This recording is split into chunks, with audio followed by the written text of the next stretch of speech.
Não ficar Isso. muito engessado, porque às vezes você está tentando concluir um raciocínio e o tempo acabou. Eu não gosto disso, não. Tá certo. Aí sendo que usa o bom senso, os dois usam o bom senso para não exagerar de uma parte ou da outra. Perfeito. Aí vamos começar então. O que é que tu acha, Aline? Tá ótimo. Tudo bem, Adriano? Por mim, tudo bem. Então tá bom.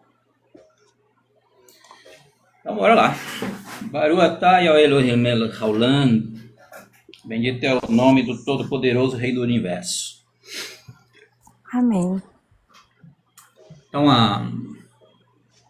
o que é pregado na cristandade, talvez não pelos reformadores, mas basicamente por igrejas 100 anos para cá, é que a lei teria cessado, né, na morte do Mashiach, e quando eles falam a lei, eles incluem também os 10 mandamentos, e por diante não faz nenhuma separação entre uma coisa e a outra. E na nossa perspectiva, o que cessa são sacrifícios relativos ao sistema sacerdotal levítico, e a questão das punições que eram atribuídas dentro do Estado que foi colocado para Israel, quando o Eterno tira o povo do Egito. Ele cria um Estado, e nesse Estado existiam leis de absolvição e retribuições de penalidade. Então isso é impraticável em outro Estado, essas punições, porque é uma outra coisa. Se tratando dos sacrifícios e ofertas, isso cumpre na pessoa do Mashiach. Mas os mandamentos, a Seret Hadribot, que são os 10 mandamentos, são leis universais, elas não cessam no madeiro. Yeshua, ele vem cumprir o que a lei pedia a respeito da desobediência, que era a morte. Ele pagou esse preço por nós, e isso sim nos capacita, né, pelo seu Espírito para o cumprimento dessas leis que são morais e são eternas. Então, o que faz separação, como diz Isaías 59, 2, diz assim: mas as vossas iniquidades, os vossos pecados fazem separação entre vós e o vosso Elohim, e os vossos pecados encobrem o seu rosto de vós, para que não vos ouça. Então, a separação entre o Eterno, entre nós e o Eterno, é os nossos pecados. E não há pecado sem lei, já diz o apóstolo Paulo. Não há pecado sem lei. Então, é essa a nossa visão. Muito bom. Levou aí uns 2 minutinhos, tá? Pode falar, Adriano. Então, a questão é especificar que leis são essas. Deus ele deu uma lei lá no Éden. De toda árvore vocês podem comer, mas a árvore do conhecimento do que é bom e do que é mal, vocês não podem comer. Era uma lei. Está vigente hoje essa lei? Óbvio que não. Nos dias de Noé, Jeová deu uma outra lei. Construa a arca, faça ela desse tamanho, com essa altura. Lei. Entre na arca para você ser salvo, você e sua família. Está vigente hoje? Também não. Nação de Israel. Jeová deu 613 leis para aquele povo específico. Era a constituição da época. Está vigente hoje? É o que nós vamos tratar. Os cristãos hoje, eles estão obrigados a obedecer às 613 leis da nação de Israel? Ou Jesus ele mudou isso? Será que eu, como cristão hoje, em 2025, ainda tenho que ter um templo físico para eu matar um animal e oferecer em sacrifício a Deus para ter o meu perdão de pecados, assim como era feito na nação de Israel? Porque isso era lei. Era uma lei também que dizia que se meu filho me desonrasse, eu poderia apedrejá-lo. Essa lei está vigente hoje? Ou Jesus acabou com essas leis civis, cerimoniais, doutrinárias? É o que nós vamos ver dentro da Bíblia. O que os apóstolos falaram sobre isso? Nós vamos entender no final desse debate que, de fato, sem lei não há pecado.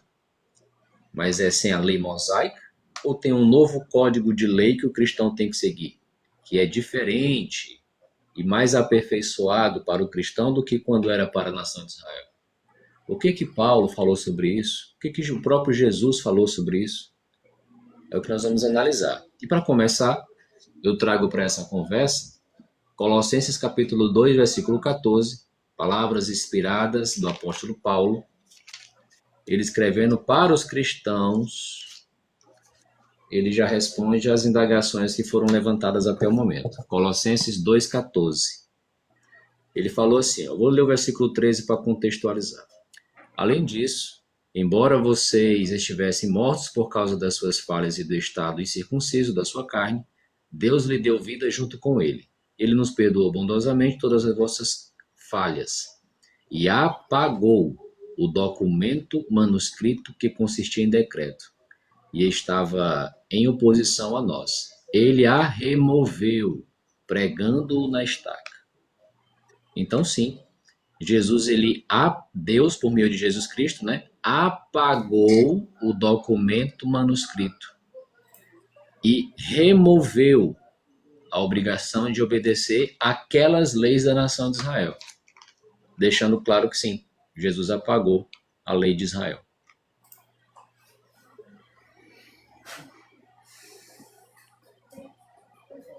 Qual Pronto? versão? Muito bom, muito bom. Foi 3 minutos também.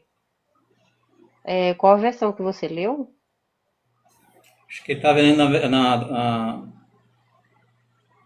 No Tradução TN, né? Tradução Novo do Mundo, Novo né? Mundo. Isso. Certo.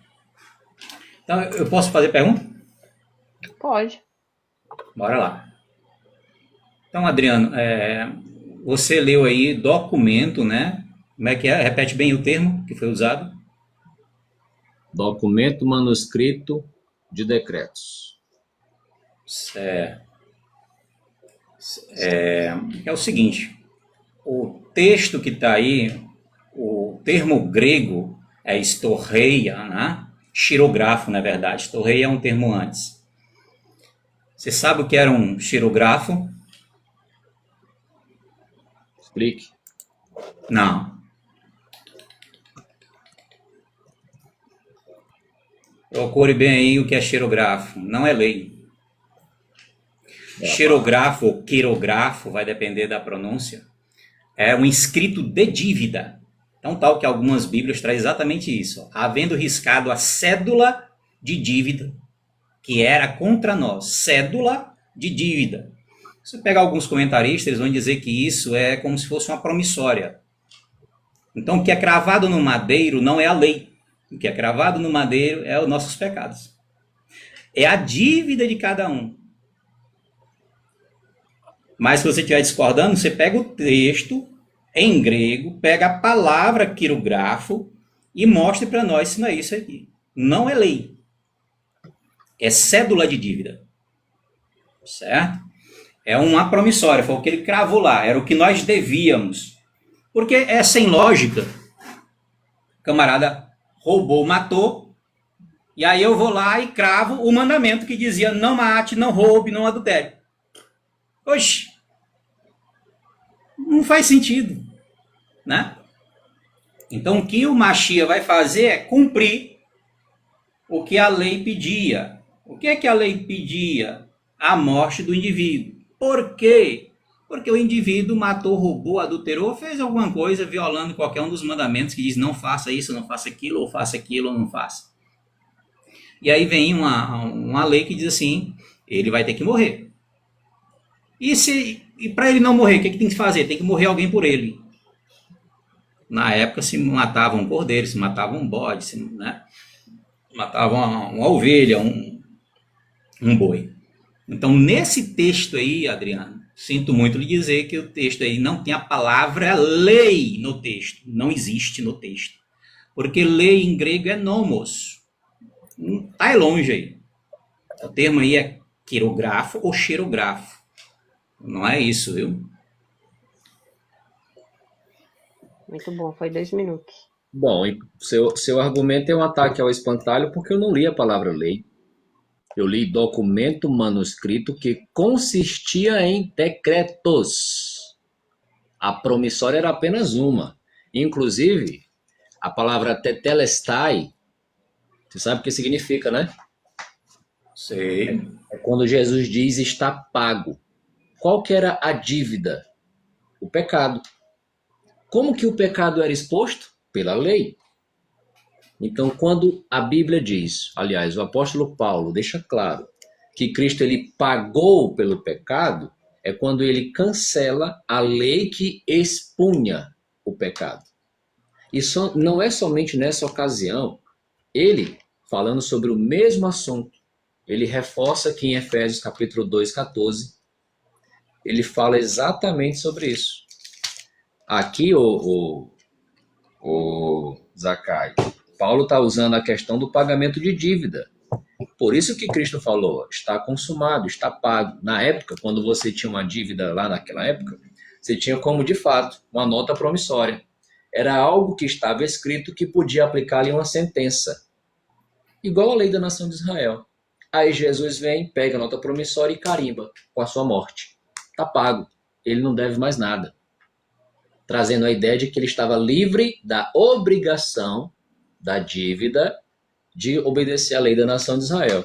E para corroborar com isso, o mesmo cara que escreveu Colossenses 2, agora para os cristãos em Roma, na cidade de Éfeso, no versículo 14, ele escreveu assim, ó, no versículo 15: por meio de sua carne, ele aboliu a inimizade, a lei de mandamentos em forma de decretos, para fazer dos dois grupos que estão em união com ele um novo homem e fazer paz. Então Jesus, por meio da sua carne, seu corpo físico, ao ser sacrificado em benefício da humanidade, ele aboliu a inimizade que existia entre judeu e gentil e a lei de mandamentos em forma de decretos. A lei da nação de Israel. Como Jesus, ele cumpriu o objetivo da lei, não tinha mais por que os cristãos continuarem obedecendo à lei de Israel. Jesus já havia pago a dívida, cancelado a nota promissória que punia aqueles que obrigatoriamente tinham que obedecê-los. E se não obedecessem, eram punidos. A dívida era cobrada. Jesus vem e paga a dívida. Como? Por meio do seu corpo sendo sacrificado. Talvez, Acai, você ainda não esteja satisfeito, mas antes de você responder, é bom você dar uma lida em Gálatas capítulo 4, versículo 4 e 5, que você, nas suas argumentações, vai acabar transformando o sacrifício de Jesus como algo inútil em relação à lei. E o texto que vamos trabalhar é Gálatas 4, 4 e 5 posteriormente. Muito bom. O que foi lido pelo Adriano foi o seguinte: e apagou o documento manuscrito. Então, as pessoas que lê grego aqui, é só ler o texto em grego, você não vai achar isso não. Certo? Então, é uma manobra teológica a partir de tradução. Não tem isso lá. Hierografo, as melhores traduções do mundo, traz carta de dívida, promissória, que é exatamente o que eu acabei de dizer. Porque se acreditava. Por que Paulo escreve isso? Porque há um livro chamado, um livro apócrifo, Assunção de Elias, alguma coisa, Apocalipse de Elias. Que eles acreditavam que tinha um anjo anotando os pecados do camarada, como se você tivesse sendo feito ali uma espécie de promissória. Então Paulo está trabalhando isso. Sabe aquela dívida que o pessoal imagina que tem? Foi cravada no madeira. Ponto. E não a lei. É a dívida. Então, Adriano, na sua próxima fala, eu queria que você comentasse, você já se falou em Gálatas aí, em Gálatas 3,19, diz assim, ó: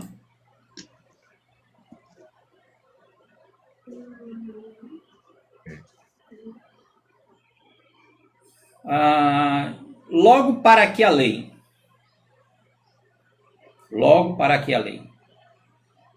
aí dependendo da tradução que você pega, uma diz assim, foi ordenada por causa das transgressões. Você pega uma outra tradução e diz assim, logo para que a lei foi acrescentada por causa das transgressões, até que viesse o descendente a quem a promessa tenha sido feita, e foi ordenada por meio de anjos pela mão de um mediador. A minha pergunta aqui é o seguinte: qual é a lei que ele está falando que foi ordenada ou que foi acrescentada por causa das transgressões? Que lei é essa? Só ressaltando o seguinte: eu tenho transgressões, tenho violações, e foi acrescentada uma lei por causa dessas violações. Que lei é essa?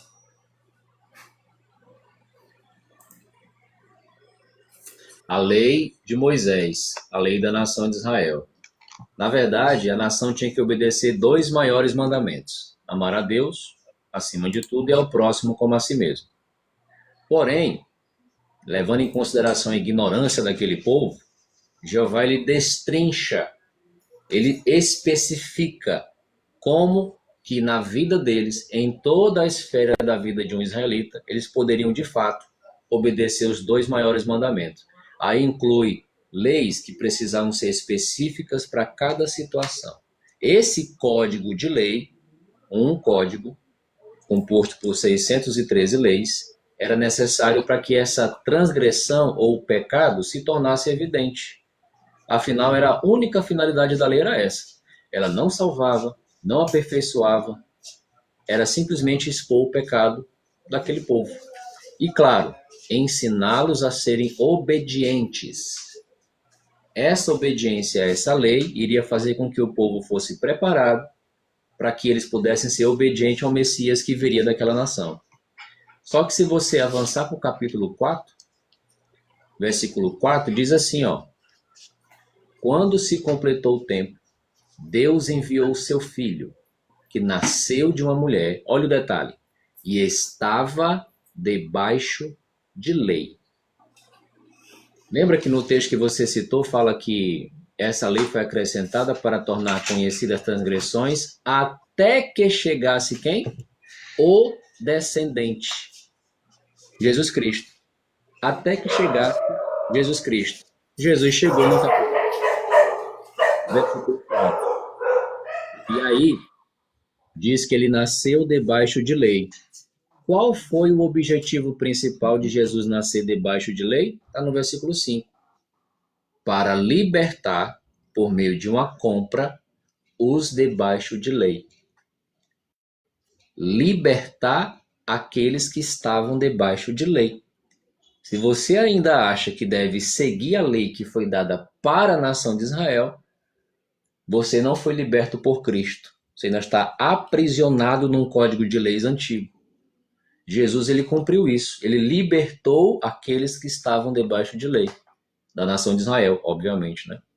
Então, Zacai, nas suas argumentações é o que eu disse. Você está invalidando o sacrifício de Jesus relacionado à lei. O sacrifício dele servia para nos libertar da lei de Moisés. Mas você quer continuar obedecendo a lei de Moisés, trazendo ela como se fosse válida para os nossos dias. E no meu próximo argumento, eu vou mostrar que há um conflito de leis que você não consegue decidir qual você vai seguir se você valida ainda a lei de Moisés. Muito bom. Ô, Zacai, tá desligado o seu, porque os cachorros fizeram barulho.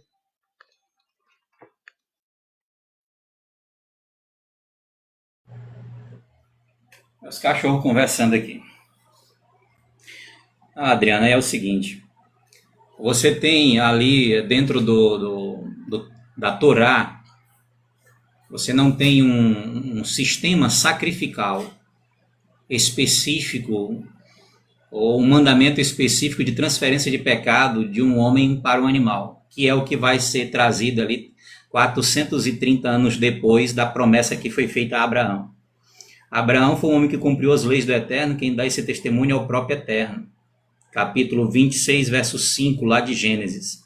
Só que você não tem um sistema sacrificial, e é só depois da saída deles do Egito é que esse sistema é acrescido. Isso é, agora você tem um pecado X, então você paga um bezerro ou 2 bezerros e daí por diante, você sacrifica, coloca a mão sobre a cabeça daquele animal e ele vai carregar o seu pecado. Essa é a lei que vai ser acrescida ali. Essa lei apontava para Yeshua. Ele é o Cordeiro de Elohim que tira o pecado do mundo. Eu não sei de onde tu tirou é que eu estou dizendo o contrário disso. Yeshua, ele cumpre aquilo que foi estabelecido no Monte Sinai a respeito da transferência de pecado do ser humano para os animais. Ele é o Cordeiro perfeito. Por que que isso é exigido? Porque os homens matavam, roubavam, adulteravam e isso traz a morte. Depois que ele morre lá no madeiro, o que que acontece? Deixou de ser pecado matar? Deixou de ser pecado roubar? Não, porque não é isso que ele crava no madeiro. O que ele vai cravar no madeiro é todo o sistema legal que pedia a morte do homem e ele pagou. É isso. Simples assim. Então eu não preciso mais sacrificar cordeiro, eu não preciso mais sacrificar um bode, daí por diante. Esse sistema não serve para mim. Quando lá em Jeremias diz, farei uma nova aliança com a casa de Israel, com a casa de Judá, qual é a diferença que ele diz? Escreverei em seus corações a minha lei.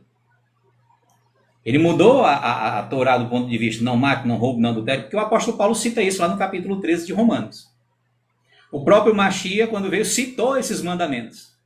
Então não há mudança nesse sentido. O que há mudança é no sistema sacerdotal. Ele é o sumo sacerdote, ele é o cordeiro, e ele cumpre tudo aquilo que foi dado no Sinai.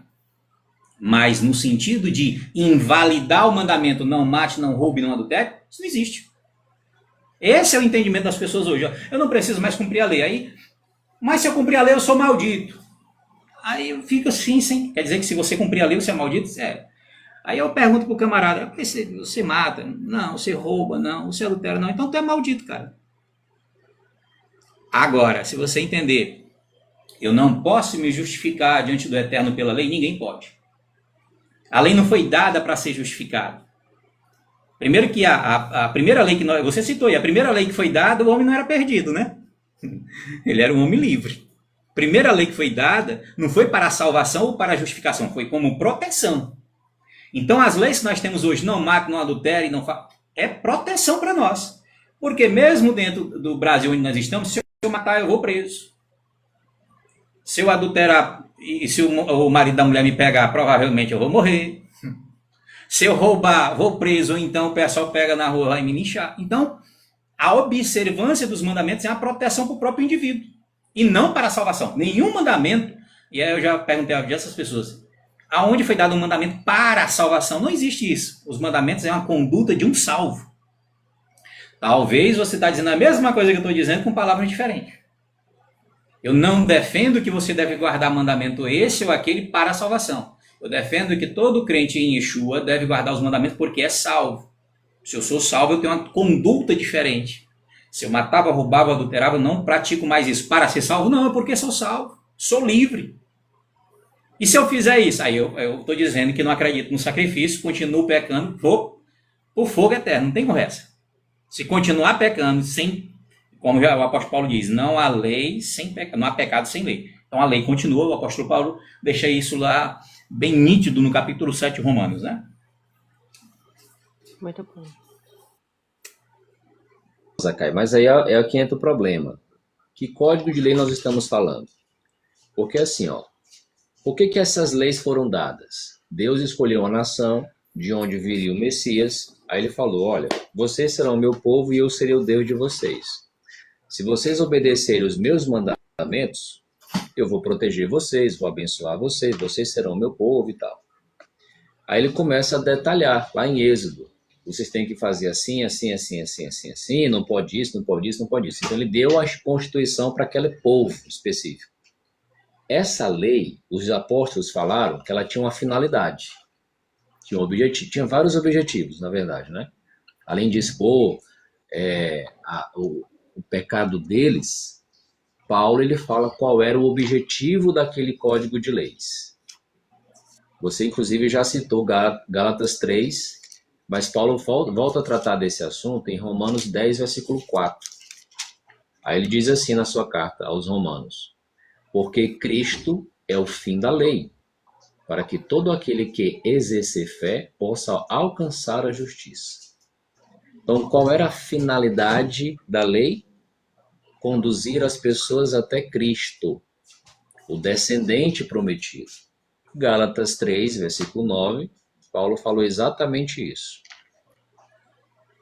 quando Cristo aparece, aí entra o que nós já lemos aqui em Gálatas capítulo 4. No tempo certo, Deus envia o seu Filho, que nasceu de uma mulher e estava debaixo de lei, para livrar, libertar, salvar, por meio de uma compra, os debaixo de lei.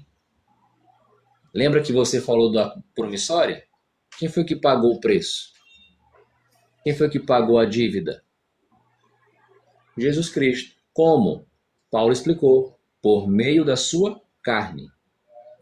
Por meio da sua carne, do seu sacrifício humano, Jesus pagou a promissória, que era a obrigação de obedecer à lei. Pagou a promissória, não tem por que mais continuar fazendo valer a nota promissória. Tá, Adriano? Isso quer dizer que as pessoas agora podem pecar à vontade, porque só tem pecado se houver lei. De fato. Só que Paulo ele fala sobre isso. Aqui em Gálatas capítulo 6, versículo 2. Ó. Continue levando os fardos uns dos outros.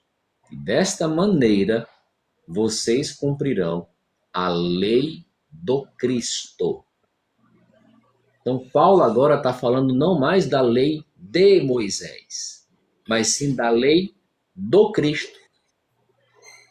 É esse código de leis que os cristãos, que são aqueles que imitam a Cristo e obedecem os mandamentos que ele deu, estão seguindo. Entre os mandamentos de Jesus, tem a questão de não matar? Tem. Uma ocasião em que Pedro tentou defender Jesus, ele falou, devolva a espada à espada. Quem tomar a espada para matar, vai acabar morrendo pela espada. Então, nada de matar pessoas. Ele até falou, ame o seu próximo como a si mesmo. Ame até mesmo os seus inimigos. Então, são mandamentos que estão debaixo da lei do Cristo. E são essas leis que a nação do Cristo obedece. Não é mais aquela que foi dada para a nação de Israel. Já foi cancelado. Jesus deixou de lado as 613 e começou a instituir a nova Constituição para os cristãos. Paulo chama isso de lei do Cristo. E é essa lei que o cristão tem que seguir. O que eu estou tentando mostrar, e que eu espero que você entenda, é que cristão hoje, em 2025, não tem nenhuma obrigação de seguir as 613 leis dadas para a nação de Israel. A nossa obrigação, quais cristãos, é seguir a lei que foi dada por Jesus, não por Moisés. Tanto é, para eu finalizar essa parte, o próprio João, aqui em João capítulo 1, versículo 17, ele escreveu inspirado assim, ó, porque a lei foi dada por meio de Moisés. A graça e a verdade vieram a existir por meio de Jesus Cristo. O debate não é sobre graça e lei? Ok, a lei foi dada por Moisés, mas a graça e a verdade vieram por meio de Jesus Cristo. Como? Por meio do novo código, da nova Constituição que um cristão verdadeiro tem que seguir. E não tem nada a ver com a lei de Moisés. Agora é a lei do Cristo. A lei de Moisés era para a nação de Israel e os gentios que se tornassem moradores de Israel. A lei de Cristo é para todo aquele que professa o verdadeiro cristianismo, que é imitar Jesus Cristo. Nessa lei tem mais de 100 mandamentos que Cristo dá e envolve diversos aspectos da vida do cristão. Uma lei é algo que é bem taxativo. Não faça isso, não faça isso, não faça isso, não faça isso, não faça isso, não faça isso. Faça isso. A lei do Cristo ela é muito mais baseada em princípio do que numa lei. E eu pressuponho que você sabe a diferença entre um princípio bíblico e uma lei bíblica. O cristão hoje, ele segue princípios bíblicos e não lei de um código escrito. Bora conversar aqui tranquilo. Assim.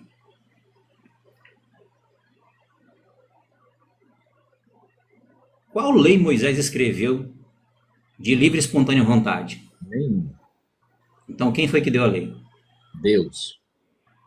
Porque assim, Adriano, quando a pessoa fica... A lei de Moisés é como se Moisés tivesse inventado a lei. Não foi ele, né? Foi o Eterno, correto? Então o Eterno deu, estava errada a lei? Não. Ela apenas cumpriu seu objetivo para o qual ela foi. Pronto. Então, cumprir o objetivo, né, no caso dos sacrifícios, acabei de dizer, o objetivo dos sacrifícios é apontar o Mashiach. Mas nós temos, por exemplo, algumas leis que não estão repetidas no Novo Testamento, mas cada um de nós aqui sabe que isso é pecado. Mas então, por exemplo, não deitará com a filha, com o filho, com o irmão, não está lá? Está lá em Levítico, né? E o cristão hoje, deve ou não deve fazer isso? Não deve. Isso. Então ela é válida. Se você vai ali, por exemplo, para o capítulo 15 de Atos, os apóstolos vão exigir já de pronto a questão da porneia, né, que vai abranger vários tipos de pecado, da sexualidade, a questão do sangue, né, que vocês lá levam ao pé da letra e nem faz transfusão, e eu não vou entrar nesse debate, estou só lembrando, viu?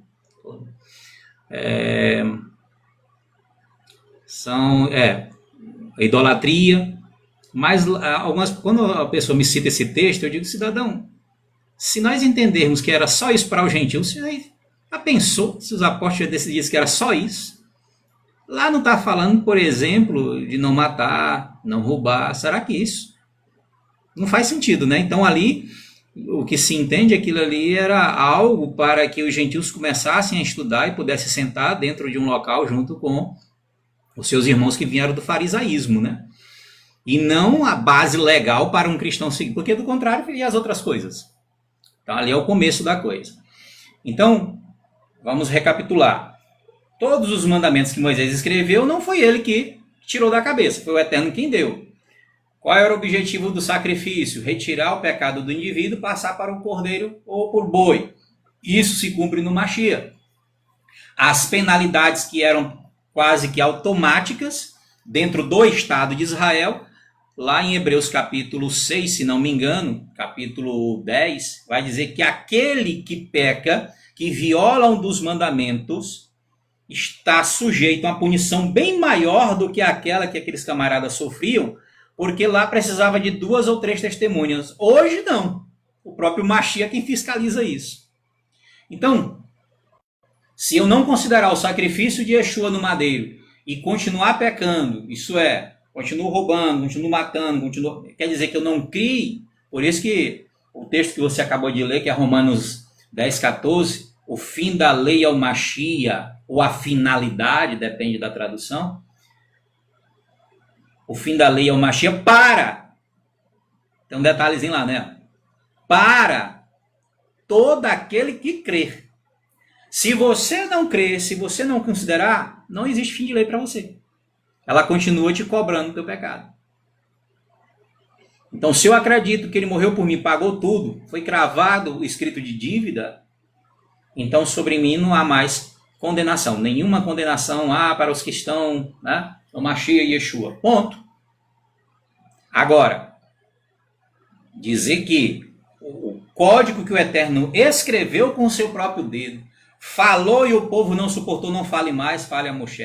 Segunda questão que você falou sobre 613. Ninguém em Israel cumpre 613 mandamentos. Nem naquela época, porque 613 é dividido entre sacerdotes, para as mulheres, a questão do campo. Ninguém.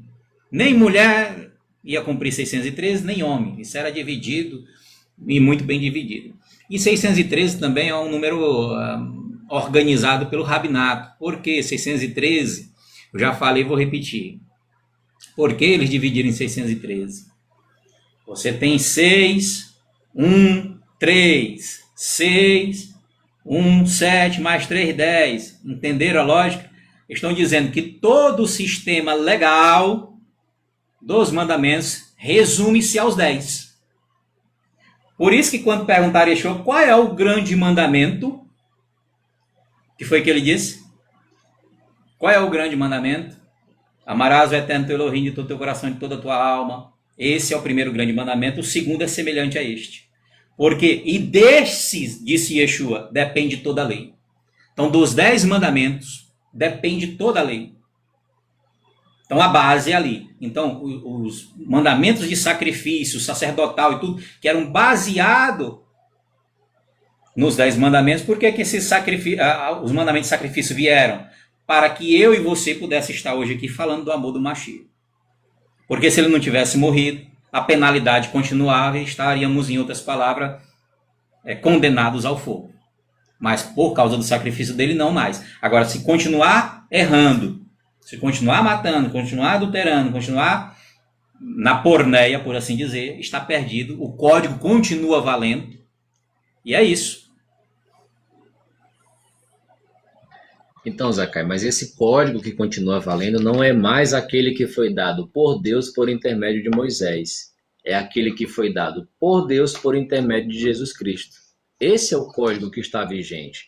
Tanto que Paulo, ainda em Gálatas capítulo 3, depois que ele diz que a lei foi dada até que chegasse o descendente, ou seja, até a vinda do Messias, ele fala no versículo 23 e 24, e conclui no 25.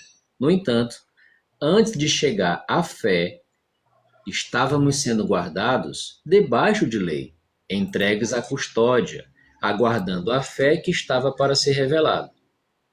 A lei, portanto, tornou-se nosso tutor, conduzindo a Cristo, para que fôssemos declarados justos por meios da fé. Mas agora que chegou a fé, olha o detalhe, não estamos mais debaixo de um tutor. Quem que era o tutor antes? A lei tornou-se o nosso tutor. Depois que a fé chega, nós não estamos mais debaixo de um tutor, ou seja, da lei que era a lei que o judeu precisava obedecer, a lei dada por meio de Moisés. Eles não estavam mais debaixo daquele código de leis. A lei agora que eles tinham que obedecer era a lei do Cristo. Tanto é verdade que Paulo, que conhecia muito bem essa questão, ele sabia que Deus havia feito um pacto com a nação de Israel, ou seja, um contrato. Vamos assinar aqui um contrato. As leis eram as cláusulas desse contrato. E era um contrato bilateral. Deus tinha obrigações para cumprir, Moisés, aliás, a nação de Israel também como um todo, como um povo, tinha uma obrigação para cumprir. Então a lei ali eram as cláusulas do contrato, as partes, Deus e a nação de Israel. Quem que era a testemunha desse contrato? Moisés. Beleza. Esse pacto foi cancelado. Tanto que o apóstolo Paulo fala de um novo pacto. O pacto antigo foi cancelado, porque ele cumpriu o seu objetivo. Qual era a finalidade desse pacto? Fazer com que o Messias pudesse vir da nação de Israel. Então Deus assinou um contrato com essa nação até que viesse o descendente. O descendente veio. O contrato ainda tem alguma validade? Não. Paulo disse que esse contrato ele foi revogado. Ele foi cancelado. E Jesus vem agora sendo o mediador de um novo pacto. Pacto esse agora de um reino e sacerdote. Aí Jesus assina agora um contrato. Quem são as partes? Deus, por meio de Jesus Cristo aqui na terra, o seu representante, e os 144 mil, que seriam reis e sacerdotes. Esse é o novo pacto. Esse novo pacto também tem cláusulas, que é o que Paulo já disse, a lei do Cristo. Então nós hoje, que somos cristãos, não seguimos mais o contrato que foi feito com Deus e Israel, mas sim o contrato que Jesus fez para os cristãos verdadeiros, com os cristãos verdadeiros, que envolve claramente um contrato para serem reis e sacerdotes que beneficiam a humanidade como um todo, a grande multidão. Por isso que nós não estamos mais sacrificando animais. E Jesus Cristo, você sabe que era uma lei que eles deveriam ir adorar lá em Jerusalém. Aqui em João, Jesus conversando com a samaritana, no versículo 21, ele fala um detalhe interessante sobre isso. João 4, versículo 21, ele diz: acredita em mim, mulher. Vem a hora em que nem neste monte, nem em Jerusalém, vocês adorarão o Pai. Ou seja, naquela época, o local de adoração era Jerusalém. Jesus fala de uma época futura em que não era mais necessário ir até Jerusalém para adorar a Deus. Ou seja, a lei que regia esse procedimento, ela não estaria mais em vigor. Jesus sabia que aquela lei ia cair, e de fato caiu, assim como todas as demais. Mas os cristãos não ficaram sem lei. Jesus vem e dá mais de 100 mandamentos para os cristãos, que Paulo chama de lei do Cristo. E é essa que nós temos que seguir. É essa que nos aperfeiçoa, é essa que nos ajuda a ser salvos, é essa que nos torna um cristão melhor, um cristão que consegue imitar melhor a Cristo, que consegue refletir melhor as qualidades de Jeová. Coisas essas que a lei dada pela nação, para a nação de Israel, que embora fosse perfeita, ela não tinha o objetivo de tornar aperfeiçoado aquele que obedecia à lei. A regra lá era, a lei é essa, se obedecer, continua vivo, se não obedecer, você vai ser morto. Era disciplinar o povo. Pronto, a palavra é essa. Era botar o povo no cabresto, no eixo. Olha, vocês têm que aprender a ser obedientes. Então lá tinha lei para tudo. Tudo na vida de um israelita tinha lá essa lei. Então eles tinham que ser obedientes. Questão de sacrifício, questões sociais, questões jurídicas. Uma mulher, por exemplo, que fosse violentada, ela tinha uma lei que ela tinha que obedecer, mesmo durante o ato da prática, senão ela podia ser cúmplice do pecado que era feito e os dois serem punidos. Então tinha lei para tudo. Agora Jesus ele vem e traz um código de lei superior ao antigo, porque ele aperfeiçoa o cristão, ele aproxima esse código de lei, aproxima Deus, aliás, o humano de Deus, e por aí vai. Então é esse código de lei que a gente tem que seguir, e não mais o da nação de Israel. Certo. Vocês querem ir para as perguntas depois do Zakai falar aí? Que aí já faz quase uma hora. Pode ser. Tá. Adriano, porque assim, a gente tem que ser claro que leis são essas que Yeshua acrescentou, né? Que não esteja lá na Torá, que é para a gente ser um pouco mais específico. Quanto à questão da mobilidade, o Mishkan, quando foi feito, né, o tabernáculo, ele era móvel, e quando você pega o texto em hebraico, a ideia que o Eterno estava dizendo ali para o povo, que ele queria habitar, morar com o povo. E essa é a ideia primária. O Eterno está dizendo que para onde o povo fosse, ele estava. Essa ideia de fixar em Jerusalém foi uma ideia de Salomão. Aliás, de Davi, e o Eterno permite que Salomão faça. Então ele tira a mobilidade. Isso é um problema do ser humano. A ideia primária do Mishkan era que o Eterno estivesse no meio do povo, como ele está hoje. Agora veja bem, eu tenho aqui Romanos, capítulo 13, verso 9, diz assim: com efeito, não adulterarás, o apóstolo Paulo falando, não matarás, não furtarás, não cobiçarás, e se há algum outro mandamento, porque ele não citou os 6 que são relacionados aqui ao ser humano, do homem para com o homem, ele diz assim, tudo nesta palavra se resume, amarás o próximo como a ti mesmo. Esse termo, amarás o próximo como a ti mesmo, está lá em Levítico 19, 18. Foi o que Yeshua repetiu lá para os fariseus quando perguntaram qual era o primeiro grande mandamento. Ele diz, amarás o Eterno sobre todas as coisas e o próximo como a ti mesmo. Então ele está repetindo. Ele repete o amor a Elohim, porque a lei é isso, a lei é amor. Mesmo as leis a respeito de sacrifícios revelam o amor do Eterno. Porque se eu não tivesse as leis a respeito do sacrifício que foi acrescentada lá no Sinai, eu não teria o sacrifício de Yeshua, porque ele veio cumprir exatamente isso que a lei pedia. Um sacrifício perfeito, um cordeiro perfeito, né? Então, nesse sentido. Então, o apóstolo Paulo aqui ainda em Romanos, ele vai dizer assim, que no capítulo 7, falando sobre a nossa conduta, né, quanto à questão da lei, ele diz assim, que diremos, pois? É a lei pecado? De modo nenhum. Contudo, eu não conheceria o pecado senão pela lei. Porque eu não conheceria a concupiscência, né? Não cobiçarás a casa do teu próximo, a mulher do teu próximo, o 9º mandamento aqui. Se a lei não dissesse não cobiçarás. Mas o pecado, tomando a ocasião pelo mandamento, operou em mim toda espécie de concupiscência, porquanto onde não há lei, não há pecado. Então, se não tivesse o mandamento que dissesse não cobiçará, não teria problema nenhum. Outrora eu vivia sem lei, mas assim que veio o mandamento, reviveu o pecado e eu morri. E o mandamento, agora o mais interessante é esse aqui, ó. E o mandamento que me era para a vida, porque lá em Deuteronômio, lá em Levítico, vai dizer o seguinte: e se tu cumprir esses mandamentos, tirar bem, terá uma longa vida. Isso é para a vida, é uma proteção. Se tu anda bem, se tu não rouba, se tu não mata, não pega a mulher alheia, dificilmente vai acontecer alguma coisa contigo. Então é para a conduta de um crente. É para a salvação? O texto lá diz que é para a salvação? Não, é para que tu viva bem.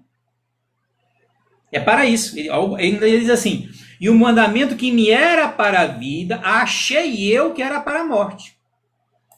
Porque o pecado, tomando ocasião pelo mandamento, me enganou e por ele me matou. De modo, verso 12, que a lei é santa, o mandamento é santo, justo e bom. Mesmo aqueles que tratam dos sacrifícios, ele é santo, justo e bom, porque eles apontam para o Mashiach. Mas esses aqui, de forma nenhuma, pode ter sido revogado. Não mate, não roube, não adultere. Não é isso que Yeshua cravou no madeiro, pois nossos pecados, que a lei do sacrifício pedia. Logo, o bom tornou-se morte para mim? De modo nenhum. Mas o pecado, para que se mostrasse pecado, operou em mim a morte por meio do bem. Foi o que o pecado fez. Pegou o que era bom, isso é a minha carnalidade, pegou o que era bom e transformou em morte. Esse é o problema. O problema não é a lei, o problema sou eu. A lei ela está enferma por causa de quê? Por causa da carne. Então ela não consegue fazer o homem ser justificado, porque o homem é mau. Porque bem sabemos que a lei, presta atenção, verso 14. Porque bem sabemos que a lei é espiritual. Mas eu sou carnal, vendido sob pecado. Pois o que faço não entendo, porque